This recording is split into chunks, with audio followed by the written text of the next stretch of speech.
Straight-all-day.com. Decision fatigue. Everyone's heard of this term before. If you haven't heard of the term decision fatigue, it is the phenomenon of what happens when you have to make too many decisions, too many choices, think about too many things, too many times where you have options. And as you make decision after decision after decision, eventually the human brain gets tired of making all these decisions because it's forced to think. And the more you make the brain think, the brain eventually gets fatigued. The brain gets fatigued the same way that your legs get fatigued if you stand or walk or run a whole lot. Your brain gets fatigued, you have to think a whole lot.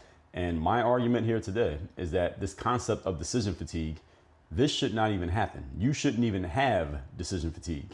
There should be no decision fatigue. And I'm going to explain why and what the solutions are, the preemptive solutions are to decision fatigue, before it even happens. So again, many of you may have heard of the term, and I just told you, people getting tired of having to think, decide, deploy decisions over the course of a day, a week, a month, or an hour.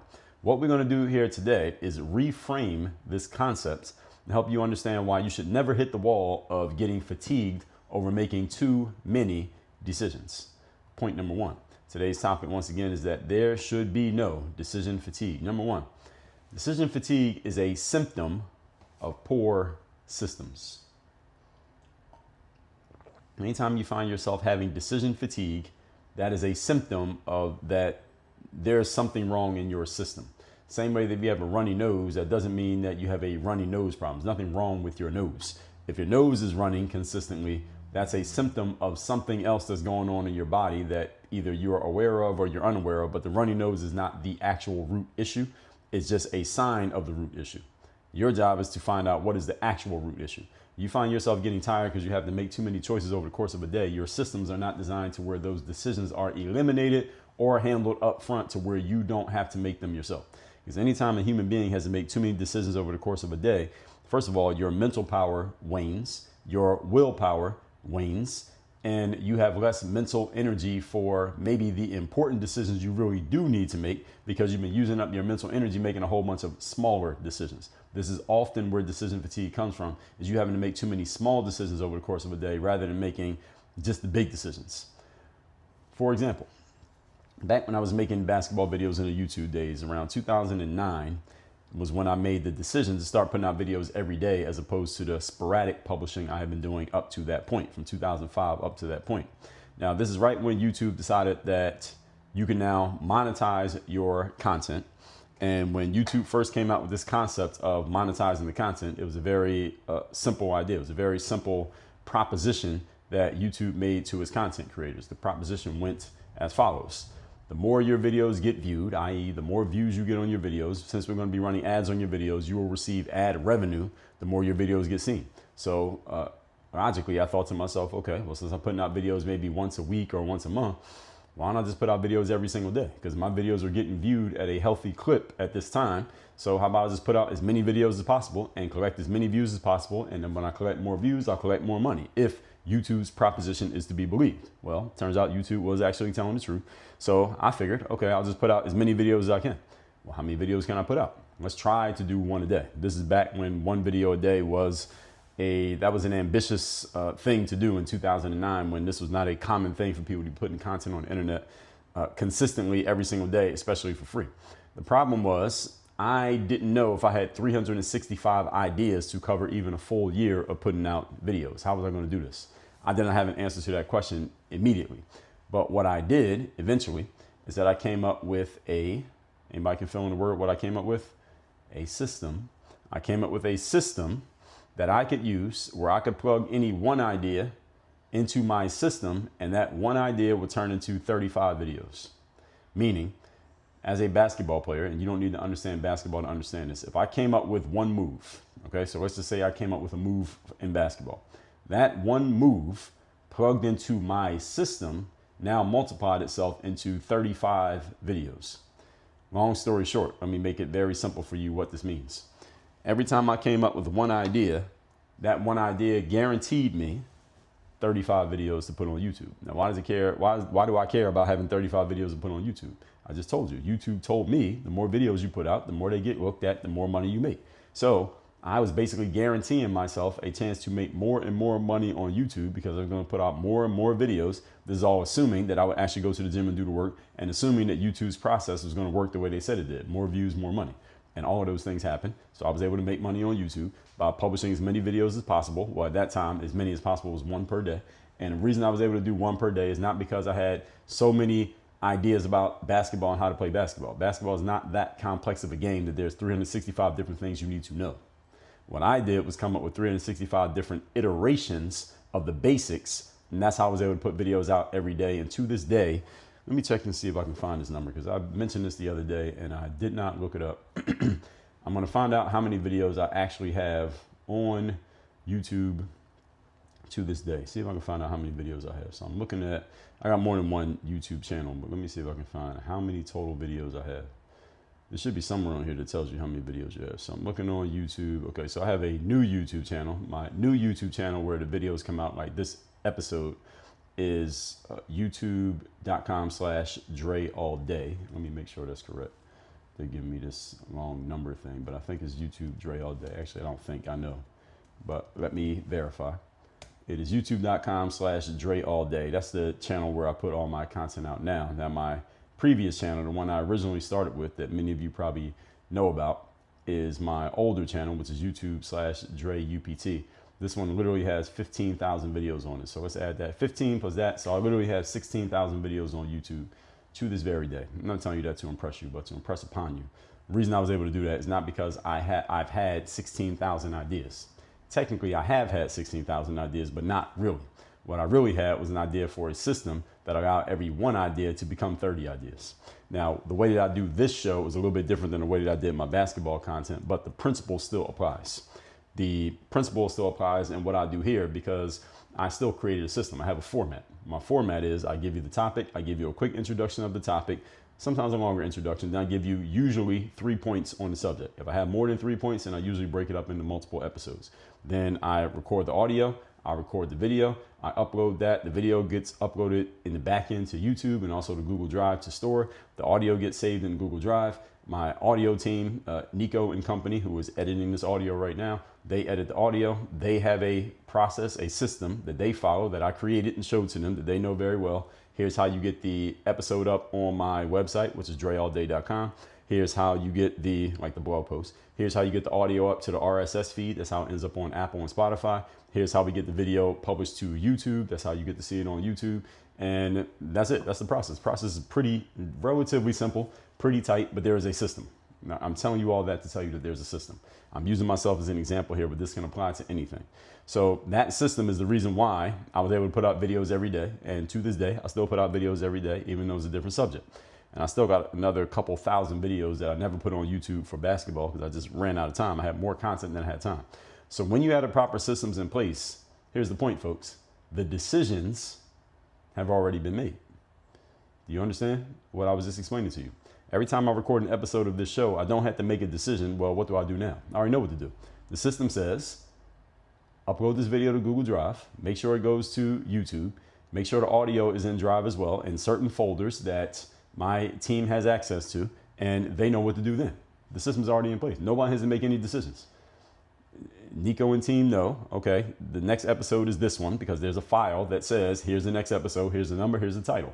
Okay, I'll go grab that episode and there it is in Google Drive. Let me edit that audio. Let's schedule that video. This comes out this place, this comes out that place. They can systematize that to the point that they don't have to do it all. There's no individual person on the audio team that has to do everything because they can teach it to the people on their team. And Nico, who's doing the audios, who is the audio that you're listening to right now, told me that when he first started working with me, actually I knew this, I was his only client and it was him by himself. Eventually he brought his wife onto the team. They have other people on their team and now they work with other podcasts. So they built a whole business out of it. I'm not taking credit for it, but they built a business out of it because Nico got good at doing audio from doing my stuff because he was doing it every day. And they created a system for how they do their thing. And now they realize, well, why are we just helping Dre? We got a whole bunch of people. Now they help people get their audio edited and their podcast episodes published. So any of you has a podcast or you're thinking about it and you need an editing team, reach out to me via email. Just email me, dre@dreallday.com, and I'll introduce you to the people who do mine. if you like how this one sounds, and they can do the same thing for you and your podcast. The whole point is there are no decisions that need to be made. No one has to think about anything. On my end or their end, no one has to think about anything. Just follow the process. The process thought about everything already. You see? Every contingency, every possible issue has already been considered and factored into the system. Now, if someone doesn't follow the system and something's broken in the system, then that becomes something else. But as long as everybody's following the system, then we're good. So if you ever find yourself having to make too many decisions within one project, that is because your systems, for whatever reason, are either not tight or somebody broke the system. Somebody's doing something that's not within the system. I have not yet thought of all the possibilities and contingencies of whatever, no, all the possibilities and contingencies and moving parts of whatever the thing is that I'm doing if I find myself having to make too many choices. There are some pieces I haven't thought about yet and kind of laid out and systematized. There are too many undecided and uncovered things that I got to keep thinking about, and that's why I get decision fatigue. For example, just yesterday, from the date that I'm recording this, I was just thinking about my own business processes. So I've told you all many times that I batch a lot of my work. So a lot of my content, main 3 ways that I put out content, basically 3 main ways I do content, actually 4. The 4 main ways that I put out content, this is number 1. My articles that come out via email. If you're not on my email list, get on my email list for free by going to workonmygame.com. The email is number 2. The stuff that I put on, let's say, Facebook or Instagram, maybe a photo with a caption, is number 3. Also, you have the little video clips that I put out. That's part of number 3. And then number 4 is the live streams that I do. I have a system for every one of those. I don't have to think about what to do for any one of those. There's a system for every single thing that I do. And I was thinking yesterday about what are the main elements of what I'm doing overall, what my business should be doing, whether I'm doing it or something or someone else is doing it. The main elements are that content is one thing. Most of that is batchable content. So I can record a bunch of episodes in one day and I don't have to think about it again because I got all these episodes recorded. That's one thing. Another thing is when I'm working directly with coaching clients and university members, that's something that I need to be hands-on with at the times that they're on the schedule. The third thing is when we're reaching out to people for any form of collaboration, whether it's a marketing collaboration or it's a direct sale collaboration. So you could divide that up into 2 things. And that's pretty much all we're doing. That's all the work. That's it. The content, which is batchable stuff. There's the content that's batchable. There's the working directly with people who are already members of the university. Then there's the outreach that we do to people we're looking to collaborate with or bring into our university. Usually I'm doing this on the team and business level, enterprise level. This is not me reaching out to one person and saying, hey, come get coached by me. We could do that, but that's not usually the way that I'm aiming. And the only other thing is the actual conversations with people who are not yet members, but they want to become members. So you can call that a sales call.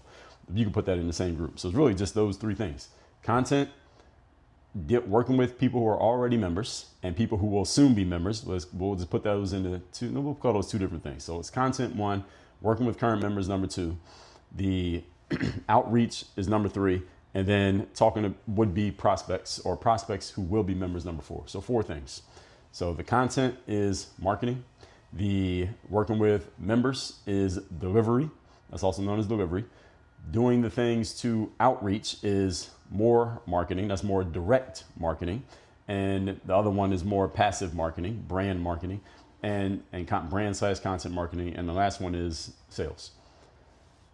Brand marketing, direct marketing, delivery, sales. And those are not the order of importance. Sales is the most important one. And sales is the most important. Marketing is right next to it. Then you got the direct, and then you got the brand stuff in that order. They don't always produce in the same order, but that's the point. The point here is not that. The point is that I can systematize this into, I know the 4 specific pillars of what I'm doing at work. Everything that I do fits into one of those pillars. And anything I'm doing that doesn't fit into one of those pillars, I probably should not be doing. And as soon as I notice it, I start strategizing for how to get that off of my plate. Point number 2. Today's topic, once again, is that there should be no decision fatigue. Number 2, high performers don't have to make a ton of decisions. What makes a high performer is not that they're a high performer at making decisions. They're a high performer at actually doing the stuff, whatever the stuff is. The reason why this is true is because a high performer already has a system that has made the decisions for them, or they have created the system that makes all the decisions, so they don't have to think about anything. High performance, all it has to do is plug inputs into the system and do what the system is telling them to do. That's it. The goal of being a high performer isn't to get really good at making decisions. It's about putting yourself in a position to where most of the decisions have already been made. So there's less need to think, less time spent in contemplation, and more time doing what? Performing. Or what makes you a high performer? The fact that you perform. Performing and decision making are two different things. Decision is a mode of thinking. Performing is a mode of doing. So high performers are high performers because they're able to do their thing. And you know why they're able to do their thing so well? Because their mind is not cluttered with a whole bunch of decisions that they have to make. This is one of the reasons why I've continually emphasized that when you're a professional at what you do, you want to narrow down all the other things that are pulling at your attention and at your energy, even mentally, because any mental energy you have to give to anything other than the main thing, you are lessening your potency at the main thing. This is the reason why a professional athlete who makes a rap album, either the rap album is going to be terrible, or if the rap album is any good, their performance in professional sport is going to lessen. There are very few people, and they are highly exceptional, less than 1% of people who are able to perform at a high level, at the professional level, at more than one thing at the same time. And the reason why this is because at the professional level, all of your peers and competitors, they're only focused on that thing. So how are you going to divide your focus and still be able to compete with them? Nobody's that talented. There are very few people talented enough to pull that off. And even the few who have, there was still a significant difference between how good they were at one thing versus how good they were at the other thing. You take someone like Deion Sanders, who was my first favorite athlete, famous for playing both football and baseball at the professional level. He was on the Atlanta Falcons and the Atlanta Braves at the same time. Thing is, Deion was a whole lot better at football than he was at baseball. I think everybody can agree to that. Even Deion can agree. He would probably add in that he could have been better at baseball had he focused on it full time. And I say that's exactly the damn point. That's the point. And anyone I've known who's tried to be good at two things professionally at the same time either was really bad at one of them that they thought they were possibly able to be good, or they suffered at both of them because they're not giving their full complement of resources to one or the other. High performance, folks, eliminates small things and it knocks down small dominoes by taking care of the big domino. That is the overall plan of what's going to happen, how's it going to happen, answering all questions before they get asked in the area of focus. What is your area of focus and how much of your resources are you putting into maximizing your returns in that one area as opposed to trying to do everything else? Another example of this is someone like Michael Jordan. He's kind of the opposite example of Deion. Even though Deion's one of the best players in NFL history, that's how good he was, that he was able to go do something else and still be one of the best at what his main thing was football. And you notice Deion ain't no baseball coach. All right, Deion ain't coaching the college baseball team. He's coaching the football team for a reason because that was the thing he was best at. Michael Jordan, for example. Michael Jordan didn't do anything else. All Michael Jordan did was basketball. Michael Jordan had no other interest outside of playing basketball. All he cared about was dominating everybody on the basketball court in the most cruel and ruthless way possible. And the reason we know this is true is because look at Michael Jordan's results. He did not dilute his attention or his resources amongst multiple things. Lo and behold, Michael Jordan is noted by many as the greatest basketball player of all time. Do you think that's a coincidence? It's not a coincidence. And this is not a chicken and egg problem. It's not Michael Jordan was seen as the best. And then he said, all right, I'll dedicate myself to this because obviously I'm the best. No, it was, I'm going to dedicate myself to this. And because he was so dedicated to it, combined with the fact that he had some damn talent, Michael Jordan became the best. He became the greatest. There are other players whose talent level was maybe not equal to Michael Jordan, but they weren't that far away from Michael Jordan, but their results are far away from Michael Jordan's. One reason, they didn't dedicate themselves to it the way Jordan did. And the challenge with when I bring up someone like Jordan, here's the part that most people don't tell you, is that just because you dedicate yourself fully to a thing does not necessarily mean the ROI is guaranteed. You got to be willing to go all in with both feet. Michael Jordan was willing to go all in with both feet. He saw no plan B. Because he was willing to make that deep of a commitment, he got outcomes that other people didn't get. He got rewards that other people didn't get because of the depth of his commitment. A lot of people don't want to commit that far because they're not sure it's going to work out. And look at their results. That's exactly how it works. Some of you need to look at yourselves based on what I just told you. Point number 3, today's topic, once again, is there should be no such thing as decision fatigue. You should not get fatigued from making decisions. Fatigue, ladies and gentlemen, this is the third point. Fatigue is a byproduct of friction.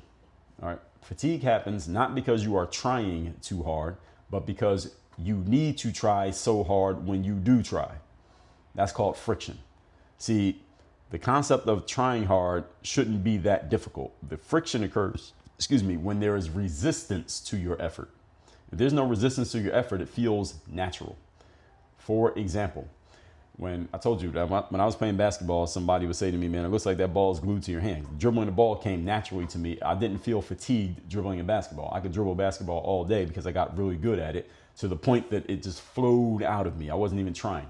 I was running this morning in the Miami early morning humidity. It's like 80 degrees in the morning, which 80 degrees doesn't sound hot, but it's very hot when there's no air moving. And when I'm running, I don't feel fatigue. When I'm done and I stop running, of course, I need to kind of calm myself down. There's a lot of sweat and I got to kind of recover from it. But when I'm in the process of running, you don't feel anything. Anybody who runs on a regular basis, or if you ever did, you know they have this thing called the runner's high.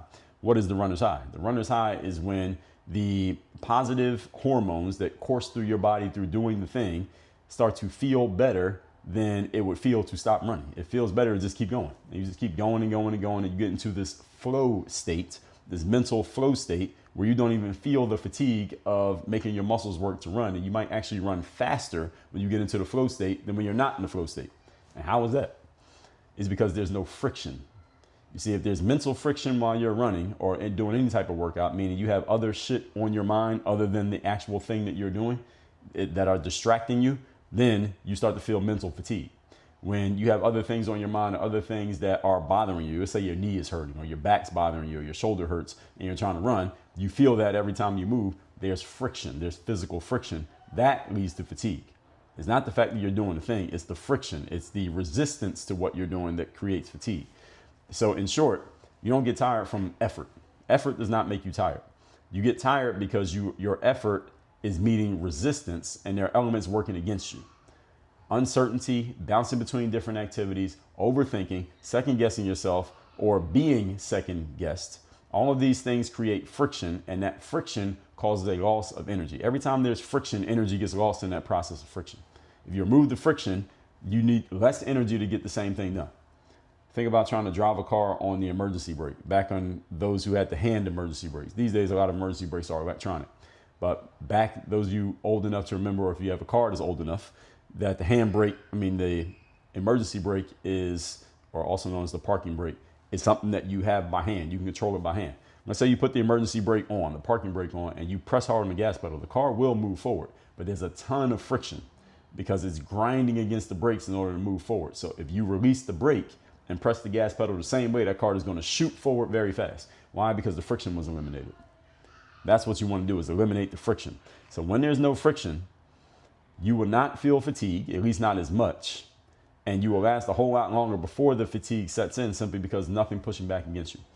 When you're running outside, I remember once I was running from downtown Miami to South Beach, and it was windy as hell one day, really, really windy. It wasn't raining, it was just windy. This is really strong wind. We're talking like 20 to 30 mile per hour winds right in my face, also known as a headwind. And while I'm running from downtown to South Beach, the wind is hitting me right in my face. So it was an east to west wind. And running from that going in towards Miami Beach was a pain in the ass. It's like you're running in sand. It's like you're running underwater because the wind is hitting you so hard. There's all this friction, all this resistance against you every step that you take. But then I hit my turning point, turn around and start coming back. The wind was still blowing, but now the wind is at my back. Now it felt super easy for two reasons. Number one is because I had just built up my resistance by running into the friction. And then number two, I had that same resistance that was pushing me back and making me slower was actually helping me go faster, propelling me forward, coming back. And comparatively, it was a whole lot easier. Why? Because the friction got removed. So when you remove friction, things just get easier. Your efforts produce outcomes that end up multiplying themselves because you have nothing holding you back or getting in your way. Steve Jobs, for example, was famous for wearing the same black shirt and the same pants every day, to the point that he went and got a closet full. He just went and bought a bunch of the same shirt and a bunch of the same pants. And he did this, according to him, so that he didn't have to waste time thinking about frivolous things like clothes. He can instead think about more serious things like inventing the iPod, the iPad, and the iPhone. Do you think that worked out? Again, I'm not saying you're going to do it, but it's a good thing you can glean from him is that he reduced the amount of decisions he needed to make by creating a system. That was a system. He had a clothing system. You don't have to wear the same things every day. I don't, but you can create systems in other areas of your life that are less important so you can focus on the things that are more important. Let's recap today's class, which is there should be no decision fatigue. Most of you have heard of this term, and it happens because we're making too many choices and having to think about too many things often trivial things that don't really make a big difference. Number one, decision fatigue is a symptom of having poor systems. When you have better systems in place, you don't have to think so much because the system has already thought for you. Therefore, all you had to do is perform. Number two, high performers don't make a ton of decisions. How do we know this? Because they're high performers because they're always performing, not deciding. Those are two different things. Deciding is the thought process. Performing is an action process. And high performers are high performers because they're not diluting their performance energy by doing other things such as thinking and having to make decisions about stuff. Number three, fatigue is a byproduct of friction, not a byproduct of effort. In other words, when you feel a lot of fatigue, it's not because you are working too hard, it's because the things that you're working hard on are meeting resistance. When you remove the resistance, it gets a whole lot easier to do the things that you want to do and do them easily to the point that it feels and looks natural and it feels like you're not even trying. That's where you want to get. That's why you want to have systems in place. Inside Work on Your Game University, I will teach you how to put systems in place and what you're doing for the outcomes that you want to achieve. And as long as you follow the system, you're going to create results consistently and predictably and with low variance. All that happens at workonyourgameuniversity.com. Work on your game. Dre, all